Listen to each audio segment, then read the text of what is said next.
வணக்கம். உங்க பேர் என்ன? நீங்க என்ன பொறுப்புல இருக்கீங்க? என் பேரு ரஞ்சித் குமார். மாணவர் பாசறையில நாம் தமிழர் கட்சியில கடந்த 2 ஆண்டுகளா பயணிச்சுட்டு வரேன்.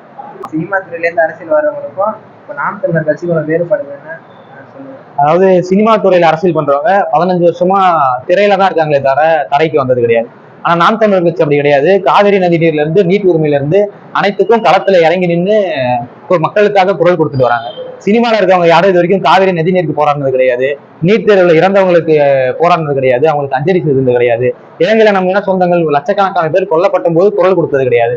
அதனால அவங்கள நம்பி இளைஞர்கள் போவதற்கு வாய்ப்பும் கிடையாது. அது ஒரு கவர்ச்சிக்காக, ஒரு திரை கவர்ச்சிக்காக இளைஞர்கள் இப்ப போனாலும் நாளை பின்ன அவங்களே புரிஞ்சுப்பாங்க இது வந்து நமக்கான சரியான களமாக இருக்காது என்று. நாம் தமிழர் கட்சியோட அரசியல இப்ப கடந்த வளர்ச்சியிலே தெரிஞ்சிருக்கும். 8% மேல நிறைய பேர் வாக்காளர்கள் வந்துட்டே இருக்காங்க. 26ல களம் எப்படி இருக்குன்னு பாத்தீங்கன்னா, இளைஞர்கள் அவங்களோட அரசியல் புரிதலை கண்டிப்பா புரிஞ்சுப்பாங்க. நாம் தமிழர் கட்சி மீதுதான் கண்டிப்பா இளைஞர்களோட அரசியல் வாக்குகள் இருக்கும். எந்த காரணத்துக்காக நீங்க நாம் தமிழர் கட்சியில தமிழ்நாட்டில் மட்டும் இல்லாம உலக அளவுல தலைவர் பிரபாகரன் பேசுறது அண்ணன் செந்தமிழன் சீமான் மட்டும்தான். அது நாம் தமிழர் கட்சி மட்டும்தான். வருடம் மாவீரர் 27ஆம் தேதி மாவீரர் நாள அஞ்சலி செலுத்துறது அண்ணன் செந்தமிழன் சீமான் மட்டும்தான். நாம் தமிழர் கட்சி மட்டும்தான். லட்சக்கணக்கான மாவீரர்கள் அவர்களோட ஈகத்தை வந்து பேசக்கூடிய ஒரே கட்சி, உலகிலேயே ஒரு கட்சி நாம் தமிழர் கட்சி மட்டும்தான். அவர்களோட ஈகத்தை வந்து அனுசரிக்கிற ஒரு கட்சி நாம் தமிழர் கட்சி மட்டும்தான்.